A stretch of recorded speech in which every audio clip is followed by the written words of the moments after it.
Aujourd'hui, le 5 mai 2021, on a assisté à un streaming en collaboration avec l'hôpital américain de Paris et l'hôpital international universitaire de Cheikh Khalifa de Casablanca, en présence de Dr Amraoui Sana, qui nous a fait part d'un cas très intéressant, un patient d'une trentaine d'années qui lui a été adressé pour une ablation d'un flotteur commun anti-horaire, chose qui a été faite en rythme sinusal, puisque le patient entre-temps il est passé en ACFA et il a été réduit par électrochoc.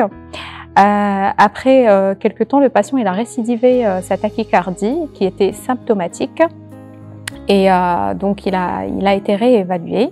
On a découvert entre-temps une ectasie énorme de l'auricule gauche et Dr Amraoui, elle est donc partie sur une ablation en cartographie 3D en ayant recours à la technologie Pentaray, donc comme KT de cartographie, qui a permis donc un accès plus sécurisé à l'auricule gauche, et une ablation a été faite donc avec réduction de la tachycardie. Plus tard, encore une fois, le patient il récidive et toujours en ayant des symptômes, donc ce qui a encore une fois indiqué le recours à une deuxième ablation, voire une troisième, mais cette fois-ci une deuxième en système carto.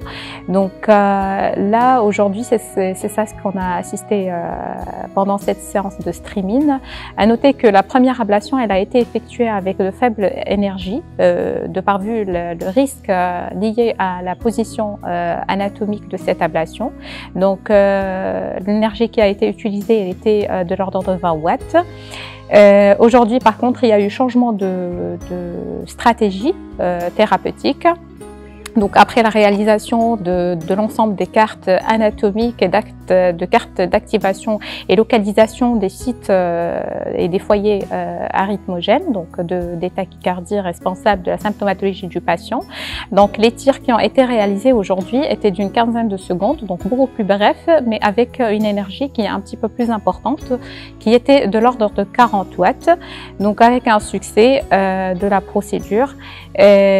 Toutefois, l'ectasie auriculaire chez ce patient pourrait éventuellement l'exposer à d'autres récidives, faisant nous la discussion d'une éventuelle indication chirurgicale.